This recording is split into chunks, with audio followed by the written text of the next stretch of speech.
پہاڑوں کی سرزمین صوبہ خیبر پختونخوا کے جنوبی شہر میں داخل ہوتے ہی سڑک کے دونوں جانب پہاڑوں کا ایک چھوٹا سا سلسلہ ہے جس کے عقب میں آپ کو ایک خشک اور خاموش میدان نظر آتا ہے۔ اس میدان کی خاموشی کو توڑتی ہوئی گل لالہ سے کھلتی دو سفید سنگ مرمر کی عمارتیں فضا کو معطر کرتی ہیں۔ یہ صوفی بزرگ حضرت شاہ المعروف گھمکھول شریف زندہ پیر کا مزار ہے۔ اس پرسکون ماحول میں جب دربار پر مامور ذکر خاں اپنے مخصوص انداز میں جذب و مستی میں ڈوب کر پرکیف انداز میں افضل الذکر لا الہ الا اللہ کا نشاط انگیز ورد کرتا ہے تو صرف درگاہ کے در و دیوار ہی نہیں بلکہ ارد گرد کی وادی بھی ذکر اللہ سے مہکنے لگتی ہے۔ ایسا محسوس ہوتا ہے کہ جیسے ہر طرف رب العالمین کا ہی جلوہ ہو اور فضا ذکر خداوندی کی برکتیں سمیٹتے ہوئے ذاکرین کے ساتھ جھومتی ہو۔ یہ درگاہیں صرف اولیاء اللہ کی آرام گاہیں نہیں بلکہ عوام الناس کے قلبی سکون اور سالکین کے لیے رشد و ہدایت کے مراکز ہیں۔ دربار عالیہ گھمکھول شریف کوہاٹ کا ماحول اور اس کی روایات اس دربار کو دیگر مزارات سے منفرد و ممتاز کرتی ہیں۔ درس مساوات، احترام انسانیت، تزکیہ نفس اور رجوع الی اللہ ہی اولیاء کرام کی زندگی کا مقصد و نصب العین رہا ہے، اور ان اولیاء کرام کے وصال کے بعد بھی ان کی درگاہیں انہی تعلیمات کا منبع و مرکز رہی ہیں۔ تاہم نئی اور فرسودہ روایات رائج ہو جانے سے ان مزارات سے رشد و ہدایات کا جاری یہ نظام خاصا متاثر ہوا ہے، جبکہ ان تمام حالات کے برعکس دربار عالیہ گھمکھول شریف ایک ایسا آستانہ ہے جو ان تمام فرسودہ اور غیر اسلامی روایات سے پاک ہے۔ دربار عالیہ پر معمور خدام سفید لباس جو کہ تقویٰ کی نشانی ہے میں ملبوس داڑھی مبارک چہروں پر سجائے انتہائی اہتمام کے ساتھ اپنے روزانہ کے معمولات اور امور زندگی انجام دینے کے ساتھ ساتھ ذکر خوانی کرتے نظر آتے ہیں۔ دربار عالیہ کا کشادہ صحن، صاحب مزار کی وسعت قلبی اور وہاں پر ہر وقت جاری لنگر اس بات کا ثبوت ہے کہ دربار عالیہ پر آنے والے زائرین اس دربار عالیہ کا خاصہ ہیں۔ دربار عالیہ کا نظام اور صاحب مزار کی اپنی حیات خلق خدا کی رہنمائی اور رشد و ہدایت اور راہ حق کی جستجو کرنے والوں کے لیے ہمیشہ سے ممد و معاون رہی ہے۔ یہ فیض کے چشمے یوں ہی نہیں پھوٹا کرتے، ان کی منظوری براہ راست حضور صلی اللہ علیہ وآلہ وسلم کے دربار اقدس سے ہوتی ہے۔ دربار عالیہ کا سبز گنبد جو کہ گنبد خضرا سے مماثل ہے، اس دربار کی دربار رسالت مآب صلی اللہ علیہ وآلہ وسلم سے نسبت اور صاحب مزار کی محبوب خدا صلی اللہ علیہ وآلہ وسلم سے دیوانہ وار محبت کو ظاہر کرتا ہے۔ گھمکھول شریف کی آباد کاری کا معاملہ بھی عجب پرکیف ہے۔ سن 1952 میں حضرت خواجہ زندہ پیر رحمت اللہ علیہ نے پہلی بار حج بیت اللہ کی سعادت حاصل کی۔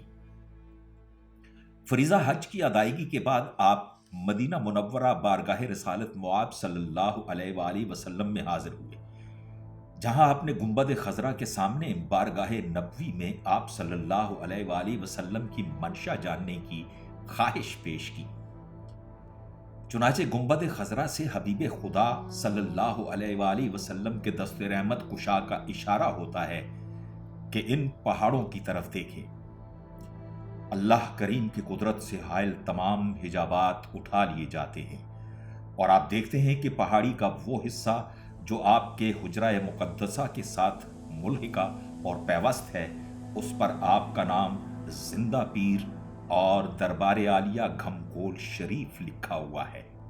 1400 سال میں خواجہ معین الدین چشتی رحمت اللہ علیہ کے بعد آپ دوسری شخصیت ہیں جن کی دربار رسالت مآب صلی اللہ علیہ وآلہ وسلم کے فرمان پر کسی مقام پر تشکیل ہوئی۔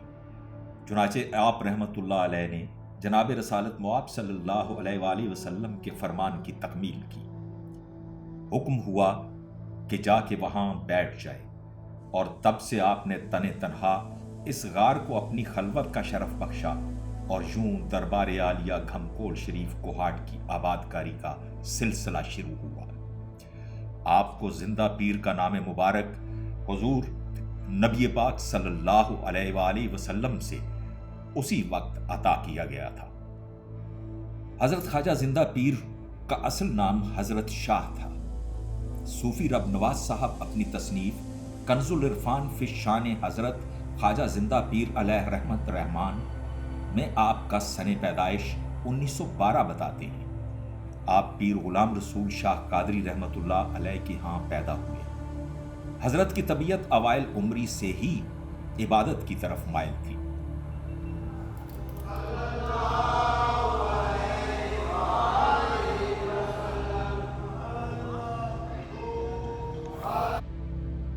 ذکر خدا کی کثرت اور محبوب خدا سے بے پناہ محبت نے آپ کو تصوف کی معرفت کے مدارج سے آشکار کیا۔ اب ضرورت تھی تو ایک معلم روحانی کی جو آپ رحمت اللہ علیہ کو رشد و ہدایت کا ایک روشن ستارہ بنا دیتا۔ چنانچہ حافظ پیر سید جماعت علی شاہ رحمت اللہ علیہ علی پور سیدہ شریف، حضرت پیر حافظ محمد عبد الکریم رحمت اللہ علیہ آستانہ عالیہ عیدگاہ شریف راولپنڈی اور دیگر مشہور ہستیوں سے ملاقات کا شرف ضرور حاصل ہوا، مگر آپ رحمت اللہ علیہ کی طبیعت مقدسہ سیراب نہ ہو سکی، جبکہ ان ہستیوں کا اپنے وقت میں روحانی عروج زبان خلق پر عام تھا۔ تاہم آپ رحمت اللہ علیہ دربار عالیہ حضرت امام علی الحق شہید المعروف امام صاحب رحمت اللہ علیہ سیالکوٹ پر جا کر اس مقصد اعلیٰ کی تکمیل کے لیے مراقب ہوئے تو ادھر سے فرمان ہوا کہ دربار عالیہ موڑا شریف مری میں 100 سال سے آپ رحمت اللہ علیہ کا انتظار ہو رہا ہے۔ اگر آپ رحمت اللہ علیہ آب حیات کے لیے تشنہ لب ہیں تو آب حیات بھی آپ جیسے تشنہ لب کا منتظر تھا۔ آپ کا گہر نایاب موڑا شریف میں موجود ہے۔ تو جب حضور قبلہ عالم اپنے دل میں مقام الفت لیے اپنے ہم دل کے قرب کے لیے سفر کر رہے تھے تو آگے سے بھی یہی صدائیں فضا میں گونج رہی تھیں کہ آپ رحمت اللہ علیہ اپنے دل میں مقام الفت لے کر آ رہے ہیں، ہم بھی اپنا دل ہتھیلی پر رکھے ہوئے ہناورے ہم دل کے انتظار میں بیٹھے ہیں۔ آپ رحمت اللہ علیہ سب سے آخری خلیفہ ہیں، آپ کا فیض سب سے بڑھنا ہے، آپ کی چوکور میں لنگر کافی ہوگا۔ حضور بابا جی قاسم سرکار رحمت اللہ علیہ اپنی نگاہ کشف سے دیکھ رہے تھے کہ میرے لوائے قاسمی کے حامل جناب زندہ پیر رحمت اللہ علیہ ہی بندوں کے ہادی و رہنما اور پیشوا ہوں گے اور غوثیت کے پاسباں ہوں گے۔ اس لیے حضور بابا جی سرکار رحمت اللہ علیہ نے اپنی 100 سالہ ریاضت کا نچوڑ جناب زندہ پیر رحمت اللہ علیہ کو عطا فرمایا۔ یہ واقعہ 1938 کا ہے جب حضور قبلہ عالم رحمت اللہ علیہ شرف بیعت سے مشرف ہوئے۔ آپ رحمت اللہ علیہ کو موضوع پا کر اور مقام قطبیت پر فائز فرمانے کے بعد حضور بابا جی سرکار رحمت اللہ علیہ خلوت نشین ہو گئے۔ آپ رحمت اللہ علیہ نے فرمایا، جن کے لیے 100 سال بیٹھا تھا سب کچھ ان کے سپرد کر دیا ہے۔ بابا جی سرکار نے حضرت زندہ پیر رحمت اللہ علیہ کو اپنی نگاہ انتخاب اور دعاؤں کے علاوہ ملبوس مبارک بشمول خرقہ خلافت سے نوازتے ہوئے رخصت فرمایا۔ وقت رخصت بابا جی سرکار نے حضور قبلہ عالم کو فوج کے ساتھ سول ملازمت اختیار کرنے کا حکم صادر فرمایا۔ 1938 سے 1949 تک 12 سال کا عرصہ حضور قبلہ عالم نے فوج کے ساتھ منسلک رہ کر مقام قطبیت پر فائز ہونے کے باوجود اپنے آپ کو پوشیدہ رکھا۔ بالآخر آپ رحمت اللہ علیہ امر ربی کے مطابق 1949 میں 11 بلوچ رجمنٹ ایبٹ آباد چھاونی میں پردہ حالت راز سے بے نقاب ہوئے اور دین اسلام کی خدمت، مخلوق خدا کی ہدایت و رہنمائی اور فیض عالم کے لیے آپ رحمت اللہ علیہ یونٹ سے سبکدوش ہو گئے۔ 1949 سے 1952 تک یونٹ کے کوارٹر میں مقیم رہ کر رشد و ہدایت اور ظاہرین سے ملاقات کرتے رہے، جس میں تزکیہ نفس کی آمیزش سے آپ عرفان کی منزلیں طے کرتے ہوئے اعلیٰ مقام پر فائز ہوئے۔ حضور قبلہ عالم کسی درسگاہ سے فارغ التحصیل نہ تھے، مگر جو لوگ آپ رحمۃ اللہ علیہ کے ملفوظات سے ذوق سماعت حاصل کرتے، ان سے معلوم کیجئے کہ آپ رحمۃ اللہ علیہ کے ہم نشین آپ رحمۃ اللہ علیہ کی وسعت معلومات کو لاجواب محسوس کرتے تھے۔ مشکل سے مشکل مسائل آپ رحمۃ اللہ علیہ اس طرح حل فرماتے تھے کہ جیسے کسی پہاڑ کو پانی کر دیا۔ اصل بات یہ ہے کہ خاصان خدا اور اولیاء کرام کو اللہ تعالیٰ کے خزانہ علم لدنی کی دولت نصیب ہوتی ہے، جس کی وجہ سے مسائل کی دشوار ترین اور ناہموار شاہراہوں سے بھی ایسے گزر جاتے ہیں کہ گویا وہ دیکھی بالی ہیں۔ وہی علم لدنی جو اسرار الہی کا سرچشمہ ہوتا ہے، اولیاء کرام اور انبیاء اعظام کو بھی عطا ہوتا ہے۔ اسی علم لدنی سے حضور قبلہ عالم رحمت اللہ علیہ بھی فیض یاب ہوئے۔ حضور قبلہ عالم رحمت اللہ علیہ کی ریاضتیں مجاہدے، تقوی، توکل، صبر و شکر سب بدرجہ اتم تکمیل کو پہنچ چکے تھے۔ تزکیہ نفس میں بلند مرتبہ حاصل ہو چکا تھا۔ ایبٹ آباد کے نزدیک گاؤں لسان نواب کے نام سے مشہور تھا۔ وہاں آپ رحمت اللہ علیہ کے پیر بھائی محمد شاہ المعروف توری بابا رحمت اللہ علیہ کے نام سے مشہور تھے۔ حضور قبلہ عالم کا ان کے ساتھ الفت اور محبت کا رشتہ تھا۔ توری بابا بھی موڑا شریف کے خلیفہ مجاز تھے۔ آپ رحمت اللہ علیہ اپنے گاؤں میں 1000 کنال رقبے کے مالک تھے۔ آپ رحمت اللہ علیہ نے حضور قبلہ عالم رحمت اللہ علیہ کے مراتب اور فقیری کمال دیکھتے ہوئے کہا کہ میں 500 کنال زمین آپ رحمت اللہ علیہ کے نام کرتا ہوں۔ آپ میرے پاس مخلوق خدا کی رشد و ہدایت اور فیض یابی کے لیے مسند نشین ہو جائیں۔ انسان کی روحانی ترقی کوئی راز نہیں ہے۔ ہر قسم کی صلاحیت اس کی فطرت میں موجود ہے۔ ان صلاحیتوں سے کام لینے کا نام ترقی ہے۔ اسی مقصد سے دنیا میں انبیاء علیہ السلام مبعوث ہوئے۔ اسی مقصد سے صحیفے اور آسمانی کتابیں نازل کی گئیں۔ لوگوں کو صدائے عام دیا گیا ہے تاکہ وہ حقیقت سے آگاہ ہوں، اپنی ہستی کا اصل مدعا معلوم کریں۔ اسی لحاظ سے ہر وہ ذی روح جو انسان کے نام سے پکارا جاتا ہے، ہر قسم کی کثافت سے پاک ہو کر اور فقر و زہد کے مدارج طے کر کے روحانیت میں پہنچ سکتا ہے۔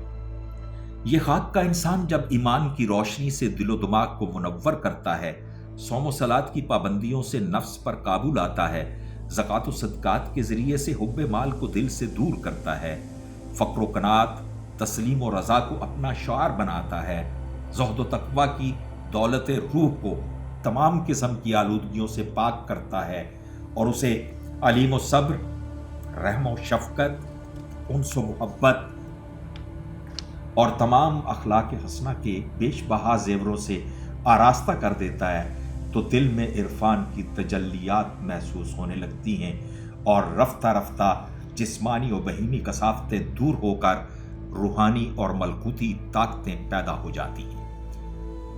جب بندہ ناچیز کو اپنے مولا سے یہ قرب حاصل ہو جائے تو کرامات کا سلسلہ چل پڑتا ہے۔ حضور قبلہ عالم نے کشف و کرامات سے بہت گریز فرمایا۔ آپ کو ودیت ہی سے دین حق کی خدمت، مصلی پاک کی حفاظت اور جناب رسول اللہ صلی اللہ علیہ وآلہ وسلم کی محبت و اتباع تھا۔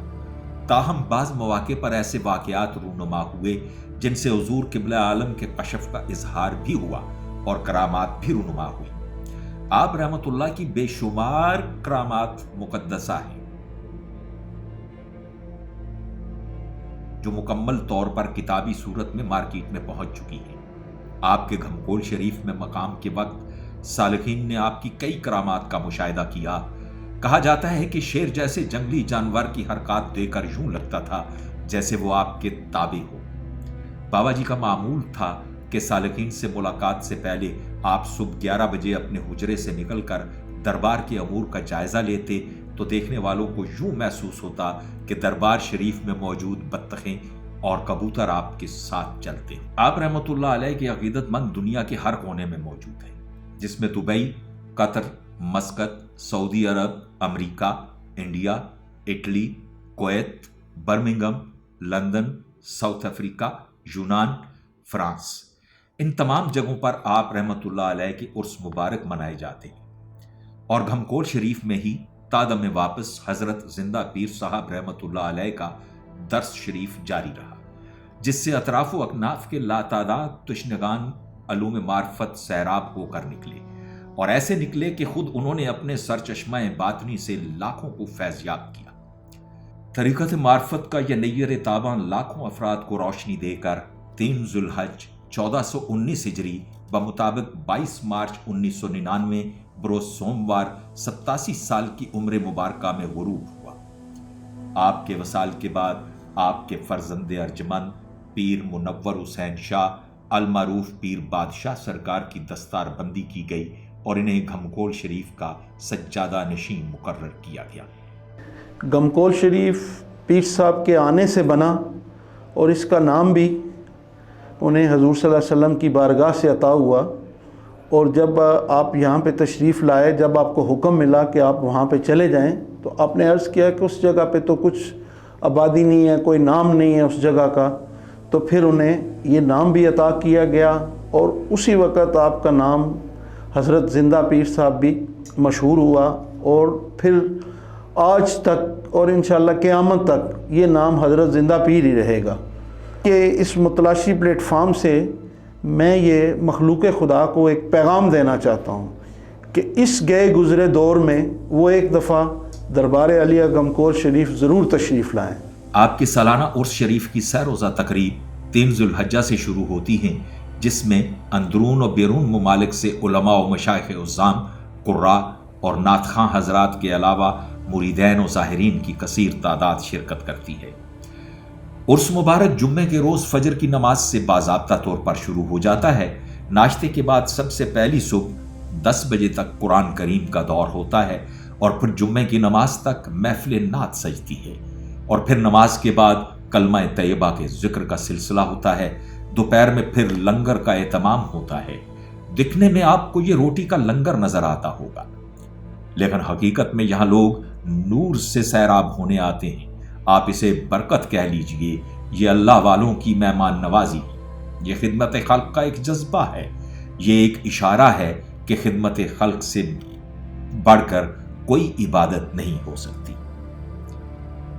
نماز عصر کے بعد ختم خواجگان کی محفل ہوتی ہے، پھر اگلی صبح فجر تک قرآن خوانی، محفل نعت اور تقاریر کا سلسلہ جاری رہتا ہے۔ تیسرے روز ظہر کے بعد مرکزی نشست ہوتی ہے، اور عصر کی نماز کے بعد سالکین ہدایت کا نور سمیٹے گھروں کو لوٹتے ہیں۔ شاید اگلے سال عرس پر آنے والے چہرے بدل جائیں، صدیاں بیت جائیں، مزار شریف کی بنیاد یہی رہے گی، فیض کا یہ جھرنا یوں ہی جاری رہے گا، پیاسے آئیں گے، سیراب ہو کر چلے جائیں گے، خدا اپنے نام لینے والوں کا نام ہمیشہ زندہ رکھے گا، اور قیامت کے دن یہی اللہ والے اپنے جھنڈے تلے سالکین کی رہنمائی کرتے ہوئے حوض کوثر تک لے جائیں گے۔ عصر کی نماز کے بعد لوگوں کو اجازت ہو جاتی ہے۔ یک زمانہ صحبت با اولیاء، بہتر از 100 سال اطاعت بے ریا۔ اللہ والوں کی فیض کا سلسلہ دنیا سے چلے جانے کے بعد بھی منقطع نہیں ہوتا۔ سالک جتنا فیض یاب ہوتا ہے، اتنی ہی اس کی تشنگی بڑھتی چلی جاتی ہے۔ دیکھنے والے کو یہ بھیڑ معلوم ہوگی، در حقیقت مزار شریف کے گرد پیاسوں کا ایک ایسا جم غفیر ہے جو تشنہ لب دل من کا پیالہ خالی کیے آج بھی زندہ پیر کے چشمہ فیض سے سیراب ہو رہا ہے۔